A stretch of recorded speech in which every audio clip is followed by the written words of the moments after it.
Very good evening, ji. Sat Shri Akal. Criminal Procedure Code के regarding we are going to discuss with the topic public prosecutor. One of the most important topic क्योंकि इसमें जो link है वो काफ़ी important है आपके लिए. Although जो sections हमारे होंगे section 24, 25 and 25A section जो है वो public prosecutor, additional public prosecutor, assistant public prosecutor और जो हमारा जो डायरेक्टर ऑफ पब्लिक प्रोसिक्यूशन है उसके साथ वो डील कर रहे हैं. लेकिन उनके साथ जो है दो सेक्शन और जो हमारे बेसिकली थ्री सेक्शन अदर हैं.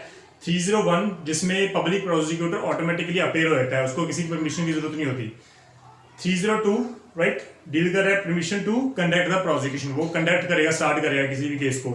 Third 321 withdrawal from the prosecution, वो केस को वापस लेगा कोर्ट से. ये काफी इंपॉर्टेंट हमारे लिए टॉपिक है डिस्कस करना, क्योंकि main point of view this is the one of the most important topic. 321 में नंबर ऑफ जो है बेसिकली टाइम्स जो मेन में क्वेश्चन आ चुके हैं, तो इसको प्लीज आप ध्यान में रखना. स्टार्ट करते हैं हम लोग सेक्शन 24 से. इससे पहले मैं आपको ये बता रहा हूँ कि जो पब्लिक प्रोसिक्यूटर की बात कर रहे हैं वहां पर जो हमारी हायरार्चिक सिस्टम में बनी है, द फर्स्ट जो पर्सन होता है वो हमारा डायरेक्टर होता है, director of public prosecution. Then second is deputy director. Third is district attorney, जो डिस्ट्रिक्ट का हेड होता है. दीज आर द पर्सन जो ओवरऑल हेड होते हैं हमारे पूरे स्टेट के. डिस्ट्रिक्ट अटॉर्नी वो डिस्ट्रिक्ट का हेड होता है. उसके जो नीचे आता है additional district attorney and then assistant district attorney.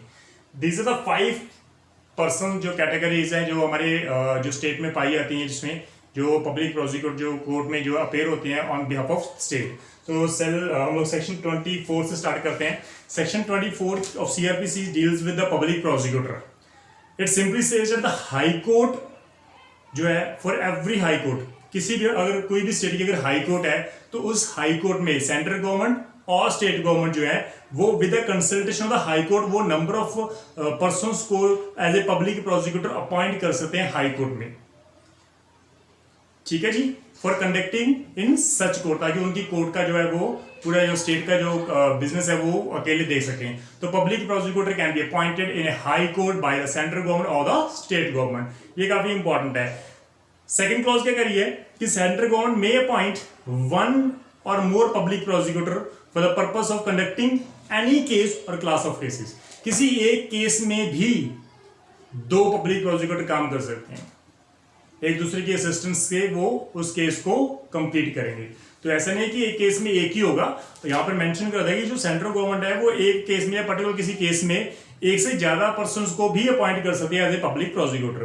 Third clause simply says that for every district की मैं बात कर रहा हूं, तो जो गवर्नमेंट है वो अपॉइंट करेगी, shall appoint the public prosecutor and may also appoint one or more additional public prosecutor for the district. तो स्टेट गवर्नमेंट की वो ड्यूटी है कि वो जो पब्लिक प्रोसिक्यूटर अपॉइंट करेगी, एडिशनल पब्लिक प्रोसिक्यूटर अपॉइंट करेगी हर डिस्ट्रिक्ट में, right. Provided that the public prosecutor और जो एडिशनल पब्लिक प्रोसिक्यूटर्स होते हैं appointed for a particular district may be appointed also to the public prosecutor और additional public prosecutor for another district. Suppose for example a जो person है उसको appoint किया गया अमृतसर में being as a public prosecutor. वहां पर तरनतारन जो एक डिस्ट्रिक्ट है सेपरेट, उसी ए पर्सन को दोनों की जो है वो जो जुडिक्शन दी जा सकती है through the state government. So state government जो ए को वो एक पर्टिकुलर किसी केस में तरनतारन भी भेज सकती है, चंडीगढ़ भी भेज सकती है, इंस्पाइट ऑफ कि वो अपॉइंट किया गया, उसकी जो ट्रांसफर है वो अमृतसर में की गई है. तो ऐसा नहीं होता, एक किसी पब्लिक प्रोसिक्यूटर को 2 जगह पर भी उनका जो है वो चार्ज दिया जा सकता है स्टेट गवर्नमेंट द्वारा. फोर्थ क्लॉज सिंपली से जो डिस्ट्रिक्ट मजिस्ट्रेट होता है, ये काफी इंपॉर्टेंट है, क्योंकि इससे पहले जो हमारे पंजाब में था वो जो हमारी पीपीएससी जो थी वो कंडक्ट नहीं करती थी. जो डायरेक्ट हमारे डिस्ट्रिक्ट मजिस्ट्रेट थे वो डायरेक्ट पैनल बनाते थे और उसी पैनल में से उनकी इंटरव्यू होती थी. डिस्ट्रिक्ट मजिस्ट्रेट जो इंटरव्यू कंडक्ट करता था और उनको एज ए पॉइंट कर देता था public prosecutor. Fourth clause simply से जो डिस्ट्रिक्ट मजिस्ट्रेट है shall in consultation with the session जज, वो सेशन जज से कंसल्ट करके एक पैनल प्रिपेयर करेगा, नेम ऑफ पर्संस का एक पैनल बनाएगा और उसी में who are in his opinion, जो उनको लगता है कि वो फिट हैं, जो इंटरव्यू पास करते हैं, उनको एज ए वो अपॉइंट कर देते हैं पब्लिक प्रोसिक्यूटर और additional public prosecutor for the that district, particular district. तो वो डिस्ट्रिक्ट मजिस्ट्रेट की जो थी वो ड्यूटी थी. सीआरपीसी में आज भी डिस्ट्रिक्ट मजिस्ट्रेट की ड्यूटी है लेकिन इनके अलावा जो है बेसिकली क्योंकि काफ़ी जो थी वो प्रॉब्लम्स क्रिएट होती थी, इसलिए जो हमारी डिस्ट्रिक्ट पब्लिक प्रोसिक्यूटर अपॉइंट करने का जो हमारा प्रोसीजर है वो स्टेट गवर्नमेंट ने पब्लिक जो पीपीएससी बोर्ड को दे दिया। तो यूपीएससी बोर्ड और पीपीएससी बोर्ड ये कंडक्ट करते हैं, इनकी जो वैकेंसीज को फिल करते हैं। फिफ्थ क्लॉज क्या कर रही है? No person shall be appointed by the state government as a public prosecutor unless his name appears in the panel. जो डिस्ट्रिक्ट मैजिस्ट्रेट है वो पैनल बनाएगा, पैनल में जिसका नाम होगा उसकी इंटरव्यू कंडक्ट की जाएगी, इंटरव्यू में जो पास होगा उसी को पब्लिक प्रोसिक्यूटर और एडिशनल पब्लिक प्रोसिक्यूटर अपॉइंट किया जाएगा। लेकिन जिस पर्सन का नाम पैनल में नहीं है, लिस्ट में नहीं है, उसको आप पब्लिक प्रोसिक्यूटर और एडिशनल पब्लिक प्रोसिक्यूटर अपॉइंट नहीं कर सकते। ये फिफ्थ क्लॉज हमारी बोल रही है। सिक्स्थ क्लॉज क्या करिए? Notwithstanding anything contained in subsection 5 wherein a state there exists a regular category of public prosecutor। अगर हमारे किसी स्टेट में रेगुलर पीपी अपॉइंट किए हुए हैं ऑलरेडी, ठीक है जी, चाहे वो किसी भी नाम से जाने जाते हैं, चाहे वो लीगल एडवाइजर हैं, वो किसी भी नाम से जाने जाते हैं। लाइक हरियाणा में जो है वो एक पब्लिक प्रोसिक्यूटर जिसको जब अपॉइंट किया जाता है एडीए, तो उनको डिपार्टमेंट में भी अपॉइंट किया जाता है। आपको एजुकेशन बोर्ड में लगा दिया, किसी और बोर्ड में लगा दिया, वो डायरेक्ट कोर्ट में नहीं लगाते। तो वो कुछ पर्सन कोर्ट में भेजते हैं, बाकी को अपने अपने जो है वो डिस्ट्रिक्ट में किसी जो ऑफिस में अटैच कर देते हैं। है तो वो पब्लिक प्रोसिक्यूटरी, तो लॉ कहता है वो अलग नाम से आते हैं, वो लीगल एडवाइजर के नाम से आते हैं। उन्हीं में से अगर वो एक हमारा जो रेगुलर कैडरे है, लॉ कहता है सबसे पहले उसी कैडरे में से आप उसको पब्लिक प्रोसिक्यूटर और एडिशनल पब्लिक प्रोसिक्यूटर अपॉइंट करोगे। तो ये काफी इंपॉर्टेंट है हमारे लिए। तो notwithstanding anything subsection 5 where in a state there exists a regular category of PP means prosecutor officer, the state government shall appoint a public prosecutor, additional public prosecutor only from among those person containing such category जिनका नाम constituting such category, जिसका नाम category में है, जो regular है, उन्हीं को उठा के वो पब्लिक प्रोसिक्यूटर, उन्हीं में से वो public additional public prosecutor appoint कर देंगे। Then we have a proviso. अगर स्टेट गवर्नमेंट को लगता है कि जो रेगुलर कैडर के पर्सन है वो फिट नहीं है, like in the opinion of state government no suitable person is valuable और available in the cadre for such appointment, then that government may appoint a person as a public prosecutor और additional public prosecutor as the case में भी। जो हमारा panel तैयार हुआ था district magistrate ने किया था, तो उसमें से हम जो है पब्लिक प्रोसिक्यूटर और एडिशनल पब्लिक प्रोसिक्यूटर अपॉइंट कर देंगे। ये हमारा फुल एंड फुल क्लियर जो है सेक्शन 24 के रिगार्डिंग है। सेक्शन 24 जो है वहां पर रेगुलर कैडर की बात की गई है। मींस अ कैडर जो public prosecuting officer which include therein the post of public prosecutor by whatever name called, चाहे किसी भी नाम से, वो चाहे लीगल असिस्टेंट है, गवर्नमेंट ने उसको अपॉइंट कर दिया रेगुलरली। तो वो just take an example of Haryana में जब भी किसी पब्लिक प्रोसिक्यूटर एडीए की अपॉइंटमेंट होती है तो उनको डिपार्टमेंट में भेजा जाता है, कुछ पर्सन को कोर्ट में भेज देता है तो वो सेम रैंक के। तो लॉ कहता है अगर कोर्ट में किसी पर्सन को अपॉइंट करने की जरूरत पड़ेगी तो आप उसी रेगुलर में से ही आप उसको अपॉइंट करेंगे। तो ये काफी इंपॉर्टेंट है हमारे लिए। देन योर 7th पॉइंट क्या कह रहा है? A person shall be eligible to be appointed as a public prosecutor और additional public prosecutor only if he has been practice as an advocate for not less than 7 years। Additional public prosecutor और public prosecutor के लिए at least आपको 7 years की practice चाहिए। Assistant public prosecutor का 2 years requirement है as per the state rules. लेकिन यहां पर तो बिल्कुल फिक्स कर दिया उन्होंने कि जो स्टेट गवर्नमेंट के जो पब्लिक प्रोसिक्यूटर हैं, अगर एडिशनल पब्लिक प्रोसिक्यूटर आपको अपॉइंट करना है तो एटलीस्ट 7 year उसका practical experience as an advocate होना जो है वो मैंडेटरी है। 8th clause says the central government or the state government may appoint for the purpose of any class or class of cases a person who has been practiced as an advocate for not less than 10 years as a special public prosecutor। तो special public prosecutor तो एक advocate भी आप उसको higher करके उसको appoint कर सकते हो, तो वो किसी पर्टिकुलर केस पे ही वो काम करेगा। That is special public. किसी भी पर्सन को जो एडवोकेट है वो किसी को भी आप special public prosecutor for a particular period or for in a particular case में आप उसको अपॉइंट कर सकते हो। तो ये काफी इंपॉर्टेंट है हमारे सेक्शन 24। प्रोवाइजो द कोर्ट में permit the victim to engage an advocate of his choice to assist the prosecution under subsection. तो ये इंपॉर्टेंट है हमारे लिए कि जो विक्टिम है उसको फ्रीडम दी गई है कि अगर आपको ट्रस्ट नहीं है पब्लिक प्रोसिक्यूटर पे तो आप अपना जो है प्राइवेट जो है एडवोकेट हायर कर सकते हैं। तो ये काफी इंपॉर्टेंट है हमारे लिए, राइट? क्योंकि 301 में जब भी प्राइवेट पर्सन जो है वो एंगेज किया जाता है किसी विक्टिम द्वारा, तो वो पब्लिक प्रोसिक्यूटर को असिस्ट करेगा। तो जो पब्लिक प्रोसिक्यूटर होगा वो उसको कमांड करेगा आपको ये करना है, ये करना है, ही कैन नॉट ओवररूल। तो वो उसकी पावर्स बहुत लिमिटेड होती है, वो हम लोग डिस्कस करेंगे आगे। Then we have section sub clause 9 क्या कह रही है कि for the purpose of subsection 7(8) the period during which a person has been in practice as a pleader for or has rendered service as a public prosecutor, additional public prosecutor, assistant public prosecutor or the prosecuting officer by whatever name called shall be deemed to be the period during which such period has been in practice as an advocate। तो हम 7 year कैसे हम start करेंगे? हालांकि हम कह रहे हैं कि एडिशनल पब्लिक प्रोसिक्यूटर और जो हमारा पब्लिक प्रोसिक्यूटर उसके लिए 7 ईयर प्रैक्टिस जरूरी है। जब आप एडवोकेट एनरोल्ड हो जाते हो किसी कोर्ट में, तब से आपकी जो प्रैक्टिस है वो स्टार्ट हो जाती है। From the date when you are enrolled as an advocate in a bar, district bar या हाई कोर्ट में जब आप एनरोल्ड हो जाते हो तब से आपकी प्रैक्टिस स्टार्ट होती है। और जब आप अपॉइंटमेंट के लिए अलाउ किए जाते हो, जब आप फॉर्म फिल करते हो, एटलीस्ट तब आपकी 7 ईयर प्रैक्टिस कंप्लीट होनी मैंडेटरी है। तो वो काफी इंपॉर्टेंट है हमारे लिए। Then we have another section that is section 25 deals with the assistant district attorney, right, that is assistant public prosecutor. मैं इसका मैं आपको डिफरेंस भी बताऊंगा कि जो डिस्ट्रिक्ट अटॉर्नी है या पब्लिक प्रोसिक्यूटर में फर्क क्या होता है।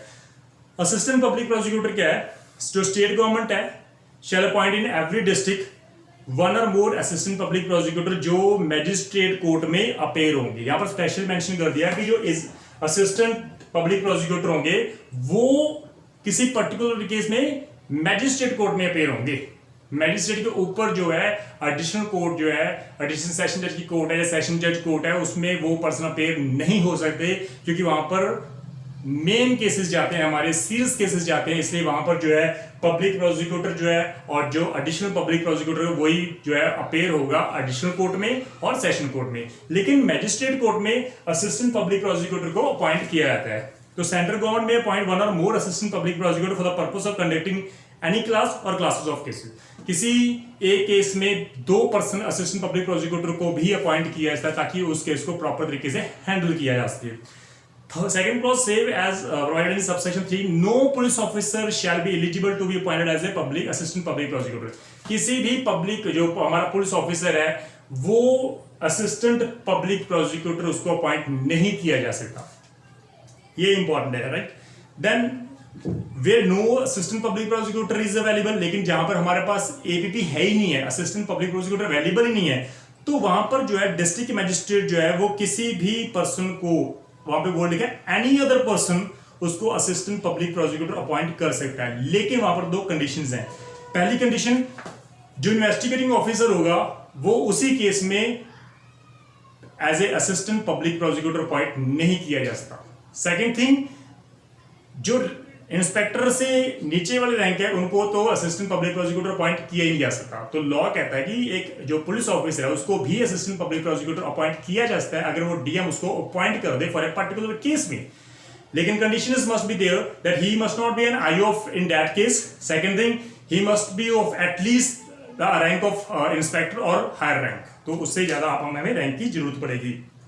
देन वी सेक्शन 25A जो डील कर रहे हैं हमारे डायरेक्टर और डिप्टी डायरेक्टर के रिगार्डिंग। तो वो बिल्कुल क्लियर हमारा, वहां पे स्टेट गवर्नमेंट जो है may establish the director of prosecution consisting of a director of prosecution and as many deputy director जो अपॉइंट किए जाते हैं स्टेट गवर्नमेंट। तो स्टेट गवर्नमेंट एक जो इंस्टीट्यूट करेगी, एस्टैब्लिश करेगी जो डायरेक्टर ऑफ प्रोसिक्यूशन के नाम से जाना जाता है। तो ये इंपॉर्टेंट है कि डायरेक्टर ऑफ प्रोसिक्यूशन जो है डायरेक्टोरेट ऑफ प्रोसिक्यूशन, जिसमें एक डायरेक्टर होगा, नंबर ऑफ डिप्टी डायरेक्टर होंगे जो पूरे स्टेट को जो है वो कमांड करेंगे। तो ये काफी इंपॉर्टेंट है। Second clause, second subsection, a person shall be eligible to be appointed as a director और डिप्टी डायरेक्टर जिनकी 10 years at least एडवोकेट जो है वो प्रैक्टिस रह चुकी है, and such appointment shall be made with the consent of the chief justice of that high court। तो with the consultation of the chief justice of high court, state government may appoint any person who has at least a 10-year experience as an advocate। उनको एक director और deputy director जो है उनको appoint किया जा सकता है। तो head of the directorate of prosecution जो होगा वो डायरेक्टर होगा, उसके नीचे जो बिल्कुल जो डिप्टी डायरेक्टर होंगे उनके अंडर होंगे, और उनके नीचे सारे district attorneys, additional district attorneys, जो असिस्टेंट डिस्ट्रिक्ट अटॉर्नी वो सारे उसके नीचे काम करेंगे। ये इंपॉर्टेंट है आपके लिए। एवरी डिप्टी जो है basically director of prosecution shall be subordinate to the director. उसके नीचे होगा, राइट, डिप्टी डायरेक्टर के नीचे होगा, और एवरी पब्लिक प्रोसिक्यूटर एडिशनल जो असिस्टेंट होंगे वो अपॉइंटेड जो किए जाते हैं स्टेट गवर्नमेंट द्वारा, वो कंडक्ट करेंगे सभी केसेस को, shall be subordinate to the director as well as the deputy director as per clause 5 and 6। 7th clause क्या करिए, पावर एंड फंक्शंस हैं डायरेक्टर के या डिप्टी डायरेक्टर के, वो स्टेट गवर्नमेंट जब अपॉइंट करती है तो उनको एक नोटिफिकेशन देके उनके पावर्स जो है वो जो उनको दी जाती है, तो उन्हीं पावर को वो यूज करके अपने फंक्शंस जो है वो कंप्लीट करेंगे। 8th क्लॉज क्या करिए, the provision of this section shall not apply to the advocate general for the state. Advocate general for the state जो है वो पूरे स्टेट को रिप्रेजेंट कर रहा है, लाइक द डायरेक्टर। जो डायरेक्टर है वो बहुत रेयर चांस है वो किसी केस में अपेयर हो, लेकिन स्टेट गवर्नमेंट जो है वो चाहे तो वो डायरेक्टर को भी किसी केस में अपेयर होने के लिए ऑर्डर दे सकती है। द थिंग इज कि जो एडवोकेट जनरल होता है, जो असिस्टेंट एडवोकेट जनरल्स होते हैं, वो हाई कोर्ट्स में होते हैं, वो स्टेट को रिप्रेजेंट कर रहे होते हैं। तो ये जो पूरे सेक्शंस हैं, सेक्शन 25, 24, 25A, डी सेक्शंस जो हैं वो डायरेक्टर जो है बेसिकली एडवोकेट जनरल के ऊपर अप्लाई नहीं होते, ये काफी इंपॉर्टेंट है। देन अगर बात करें 301 सेक्शन की, तो उसको भी हम लोग कवर कर लेते हैं, प्लीज उसको ध्यान रखना। Yes, 301 section is an important appearance by the public prosecutor. The public prosecutor, assistant public prosecutor in charge of a case may appear and plead without any written authority. तो हमें जो वकालतनामा होता है, राइट, तो appearance होने के लिए advocate को एक जो एफिडेविट जो वकालतनामा उसको कोर्ट में देना होता है, तो पब्लिक प्रोसिक्यूटर वो देता नहीं है। पब्लिक प्रोसिक्यूटर विदाउट जो है बेसिकली अथॉरिटी वो कोर्ट में अपेयर होगा उस केस में जिस केस में उसको अपॉइंट किया जाए as a assistant public prosecutor, additional public prosecutor और जो है पब्लिक प्रोसिक्यूटर। सेकंड क्लॉज ये करिए, if in any such case any private person instruct a pleader to prosecute up any person in court. अगर किसी victim ने किसी private person को हायर कर लिया है, तो जो पब्लिक प्रोसिक्यूटर होगा, असिस्टेंट पब्लिक प्रोसिक्यूटर होगा, जो केस का चार्ज होगा जिसके पास, वो उस केस को कंडक्ट करेगा, उस केस का ट्रायल करेगा, राइट, उस केस में विटनेस को जो एग्जामिन करेगा, जो जिस पर्सन को अपॉइंट किया गया विक्टिम द्वारा, वो उसके पीछे बढ़ के उस पब्लिक प्रोसिक्यूटर को असिस्ट करेगा, राइट। वहां पे वर्ड लिखा है under the direction of the public prosecutor वो काम करेगा, असिस्टेंट पब्लिक प्रोसिक्यूटर अंडर वो काम करेगा, as may with the permission of court submit written argument after the evidence is close in the case. ये लाइन सबसे इंपॉर्टेंट है guys, बहुत इंपॉर्टेंट है। यहां पे बोर्ड लिखा है with the permission of the court submit written argument. वो रिटन आर्ग्यूमेंट जो है वो सबमिट कर सकता है, लेकिन ओरल आर्ग्यूमेंट वो नहीं कर सकता। तो रिटन आर्ग्यूमेंट वो सबमिट कर सकता है with the permission of court. ये इसके रिगार्डिंग हम लोग केस लॉ भी करेंगे, ये काफी इंपॉर्टेंट है हमारे लिए। तो वो जो हमारे नंबर ऑफ केस लॉज है हमारे, वी हैव 6 केस लॉज जो हम डिस्कस करेंगे 321, 301 के रिगार्डिंग, तो ये इंपॉर्टेंट है। देन ये सेक्शन इट्स 302 डील कर रहा है परमिशन टू कंडक्ट प्रोसिक्यूशन। अब परमिशन की तो हमें जरूरत नहीं है, लेकिन यहाँ पे वर्ड लिखा है एनी मैजिस्ट्रेट इंक्वायरिंग इनटू और ट्राइंग अ केस में परमिट द प्रोसिक्यूशन।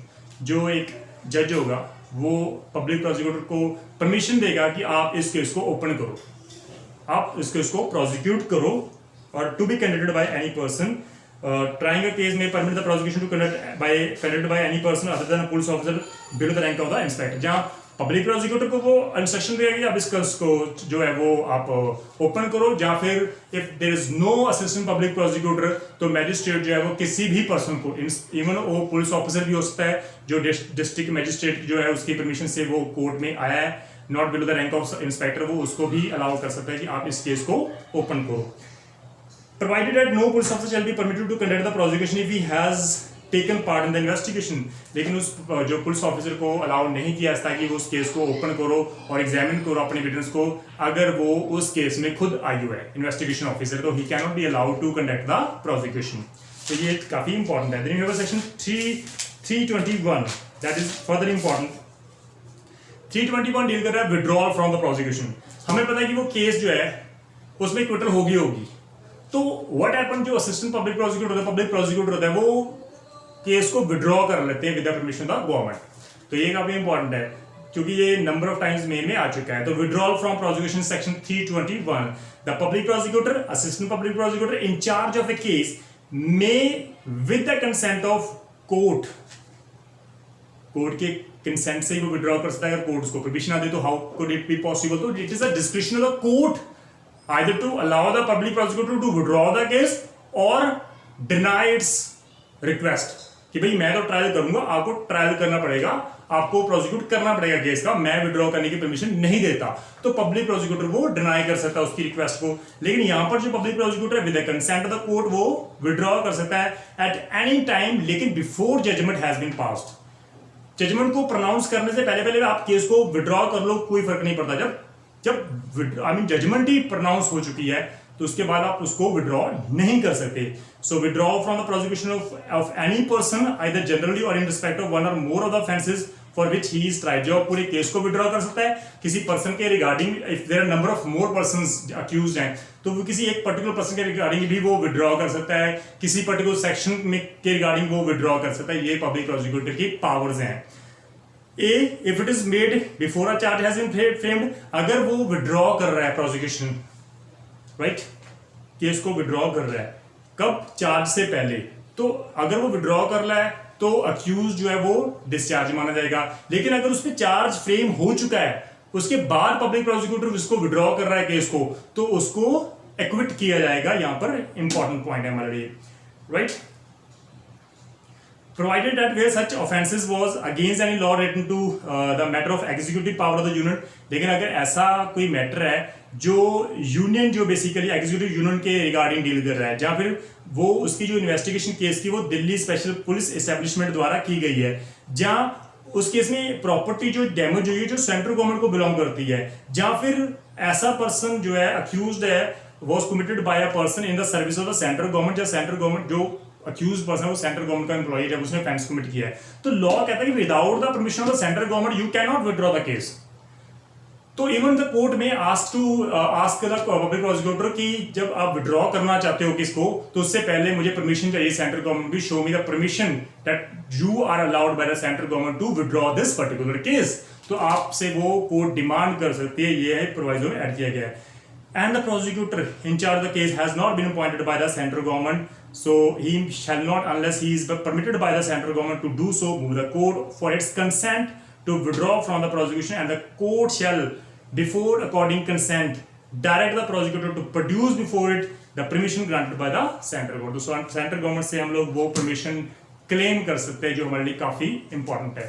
तो we have some case laws जो हमारे लिए काफी important है, इसको प्लीज ध्यान रखना दैट द पब्लिक प्रोसिक्यूटर के regarding we have 6 sections 25A, 24, 25, 301, 302, 321 जो हमारे 6 है, जो हमारा पूरा लिंक कवर कर रहा है वो ये सेक्शंस हैं। तो we have a first case law that is state versus Mohammad Ismail. इस केस में क्या हुआ, ये सेक्शन 321 का केस है हमारा। इस केस में कोर्ट ने क्या किया, an order granting permission to withdraw the prosecution solely on the ground that the accused was not available. Just इस ग्राउंड में कि अक्यूज अवेलेबल नहीं है, आप कोर्ट उसको परमिशन नहीं दे सकते। Just slowly on the ground, if there is no other ground available कि इसको विड्रॉ करना होगा, वो सुटेबल है, आप विड्रॉ कर सकते हो। जस्ट बिकॉज कि हमारे पास अक्यूज अवेलेबल है, उसको फॉर द टाइमिंग विड्रॉ कर ले, तो ये गलत होगा, राइट। उसके रिगार्डिंग 299 के सेक्शंस जो हैं उसके रिगार्डिंग प्रोसिक्यूशन हम लोग कर सकते हैं। If the accused is not available then जो पब्लिक प्रोसिक्यूटर है वो विटनेस को एग्जामिन कर सकता है in the absence of that accused. तो just slowly on the ground that the accused is not available you can not withdraw the case. इसमें court ने हेल्प किया। Then we have another case Abdul Karim versus state of Karnataka, right, is an important case. इस case में क्या हुआ था, जो वीरप्पन था उसको उसने Veerappan he has kidnapped the Rajkumar जो हमारा फिल्म स्टार था and demanded to release his friends in jail. High court ने अलाउ कर दिया, हाई कोर्ट जो था allow the application of withdrawal of prosecution. Supreme court ने हेल्प किया the statutory responsibility for deciding upon withdrawal securely rests on the public prosecutor. It is the public prosecutor. Supreme Court carry it is the public prosecutor who at the end finally decide either to withdraw the case or not. He has to apply his mind. उसको अपना mind apply करना होगा। जो public prosecutor है, office of PP जो है public prosecutor is not a post office of the government कि government ने जो पोस्ट कर दे कि इसको विड्रॉ करो तो विड्रॉ कर लोगे। सुप्रीम कोर्ट कहती है being as public prosecutor it is your responsibility to apply your mind and then decide whether this case is suitable to withdraw or not. If it is a suitable case to withdraw, then move an application under section 321 of CRPC. If it is not suitable, then you cannot withdraw the case.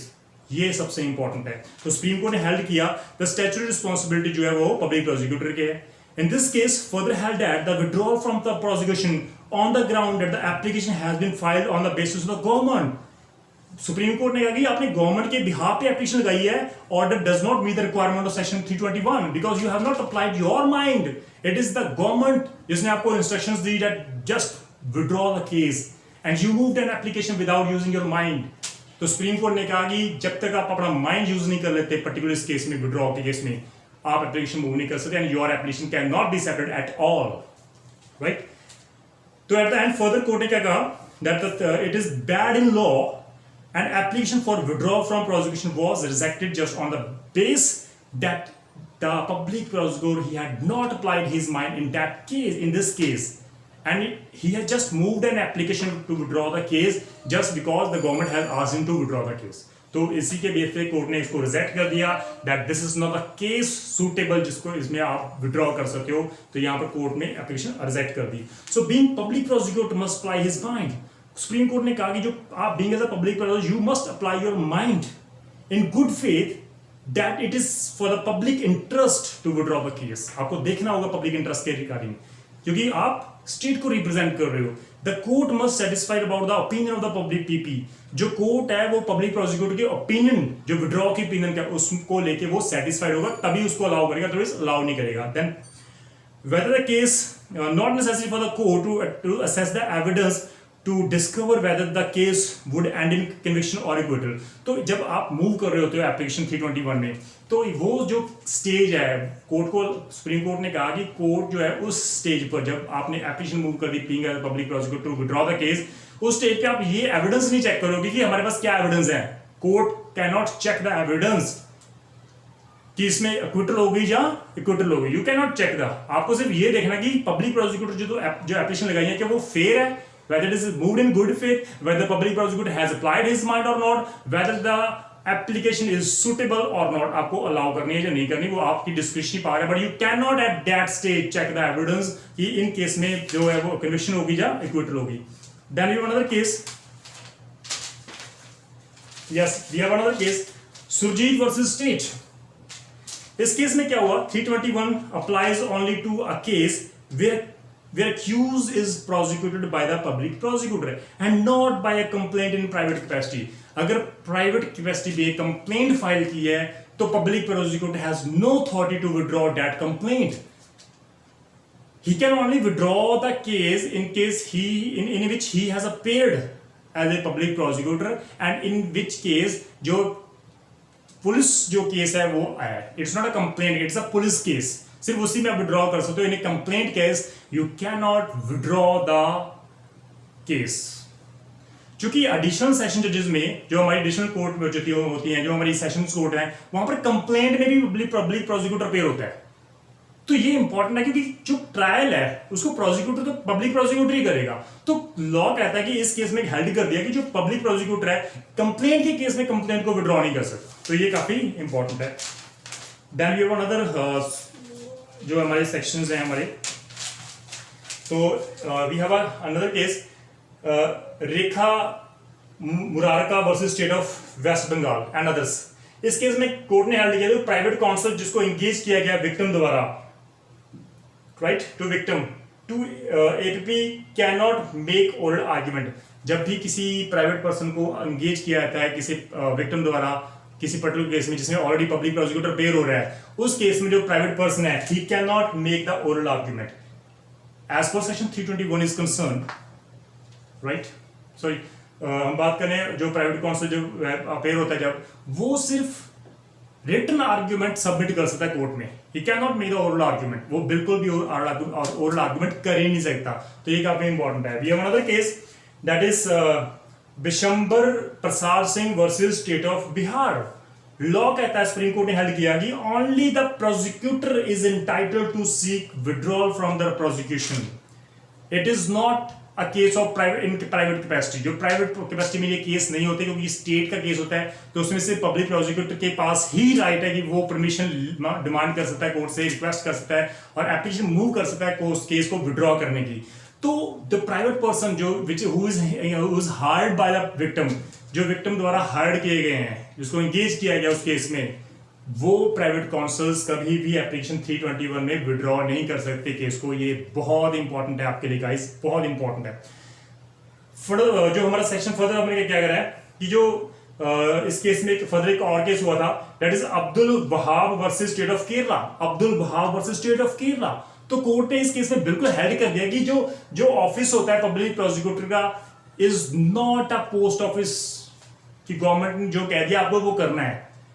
Supreme court ने already case में बिल्कुल अब्दुल करीम में बिल्कुल held करके था कि it is the responsibility of the public prosecutor to apply his mind whenever he moves an application for to withdraw the case. उसको check करना होगा कि ये केस सुटेबल है जो आप विड्रॉ करने के लिए या नहीं है, तो उसको माइंड अप्लाई करना है। ये जो पब्लिक प्रोसिक्यूटर का ऑफिस है, it is not the post office, so he should apply his mind. तो this is all the cases जो हमने आज डिस्कस किए हैं। Moreover, जो 321 सेक्शन है, public prosecutor has no right at the appellant stage of a case to present any petition for withdrawal under section 321। Law कहता है कि ट्रायल में आप विड्रॉ कर सकते हो। जब जजमेंट प्रोनाउंस हो गई, आप अपील में जा रहे हो, अपील में आप 321 में एप्लीकेशन मूव नहीं कर सकते। सो वो ट्रायल केस, जो ट्रायल की स्टेज में before the judgement is pronounce आप विड्रॉ कर सकते हो, लेकिन once the judgement is pronounce, अगर आप अपील में हो, सेकंड अपील में हो, you can not withdraw the case under section 321 of CrPC.